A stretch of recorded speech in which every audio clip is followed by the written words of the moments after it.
উড়াধুরা গানটা দেখে আমার কাছে সাকিব খানকে লেগেছে রণবীর কাপুরের মতো। এখনো তো মেন ধামাকা বাকি, আমাদের সুপারস্টার সাকিব খান হাঁটবে।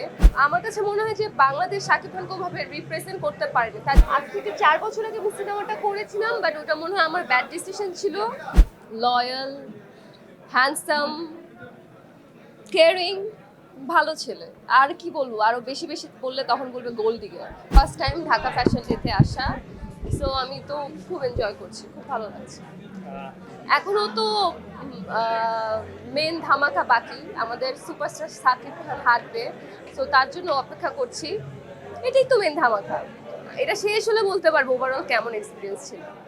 কেন করবে না, সে একজন সুপারস্টার, বাংলাদেশের সব থেকে সুন্দর নায়ক, অবশ্যই ইচ্ছা করবে। কেন করবে না, আমি তার ফ্যান। তখন করতো কারণ সাকিব খানের ভক্তরা তো একটা মানে ওদের সাকিব খানের যে ভক্ত আগে ছিল ওরা হলো ম্যাস জনগণ ছিল, সবাই দেখতো। বাট এখন আমার কাছে মনে হয় যে বাংলাদেশ সাকিব খানকে ওভাবে রিপ্রেজেন্ট করতে পারেনি, তার যে বিউটিটা।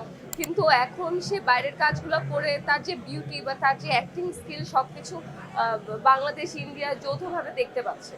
এই জন্য এখন শাকিব খানের ফ্যান ফলোয়ার্স হয়তো আরো আরো আরো অনেক বেশি, ইনশাল্লাহ আরো আগে যাবে।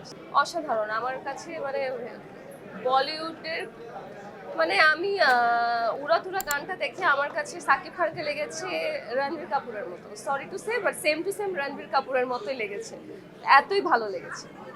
আজ থেকে 4 বছর আগে আমি সিনেমাটা করেছিলাম, বাট ওটা মনে হয় আমার ব্যাড ডিসিশন ছিল, বিকজ আমি কোনো প্রিপারেশন না নিয়ে, বিকজ বড় পর্দায় আসলে যাওয়ার আগে একটা নতুন মেয়েকে একটা প্রিপারেশন নিতে হয়। আমি আসলে হুট করে সিনেমাটা করে ফেলেছিলাম, বাট পরে আমার কাছে মনে হয়েছে এভাবে ধাপধুপ কাজ না করে টাইম নিয়ে একটু বড় কাজ করা বেটার। সো আমি এর জন্য তারপরে একটু পিছিয়ে গিয়েছি, এখন একটু গ্যাপে আছি। বাট করবো, ভালো কাজ কেন করবো না। এখন একটু বেছে বেছে কাজ করি, আগে তো গণহারে কাজ করেছে। বেছে বেছে কাজ করলে দর্শকরা একটু কমই দেখবে, ভালো কাজই দেখবে। হ্যাঁ অবশ্যই, তার সাথে কাজ করতে তো কার না ভালো লাগে। সে একজন tremendous actor, I am so sorry. অবশ্যই ভালো লাগে, যার থেকে কাজ করে কিছু শেখা যায়। সবসময় কি সে বাইরে থেকে নায়িকা নিচ্ছে? রিসেন্ট টাইমে কলকাতা থেকে যেমন প্রিয়তম আমরা এদিকে পালকে দেখলাম, তুফান ও মিমি চক্রবর্তী রয়েছে, তো আমাদের দেশে কি নায়িকা তাহলে সম্পদ ভাই আরেকটু, অবশ্যই না, বাংলাদেশি নায়িকারা অবশ্যই, ইন্ডিয়ান নায়িকারাও ভালো, কলকাতার নায়িকারাও ভালো, বাংলাদেশের নায়িকারা তার থেকে বেশি ভালো। অ্যান্ড ওয়েট করেন, বাংলাদেশ থেকেও ধামাকা আসবে। এটা কিন্তু খুবই নরমাল এবং পজিটিভ প্রশ্ন। Shakib Khan nose very well যে বাংলাদেশে কোন কোন নায়িকারা সে তখন তার যখন পছন্দ হবে সে তার মতো বাছাই করে নেবে। আমার কথা তো সে চলবে না, তো আমি এটা জানি, এটা আমি বিশ্বাস করি। হ্যাঁ, কাজ তো আমি কোরবানিতে নাটকের কাজ করছি। আপনারা তো নাটক নিয়ে এত ইন্টারেস্টেড না, আপনারা সিনেমা নিয়ে interested. I don't have any designer, I don't have any makeup artist, I don't have anyone.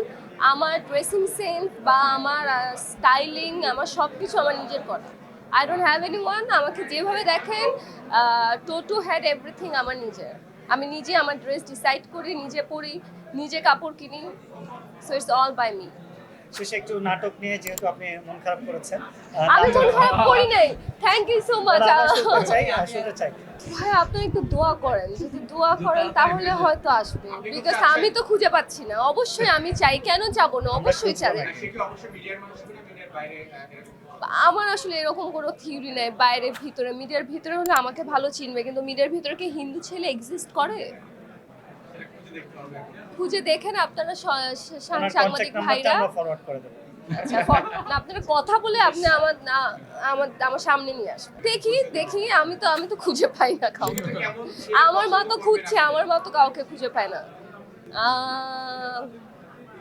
Loyal, handsome, caring, ভালো ছেলে। আর কি বলবো, আরো বেশি বেশি বললে তখন বলবে গোল্ড ডিগার।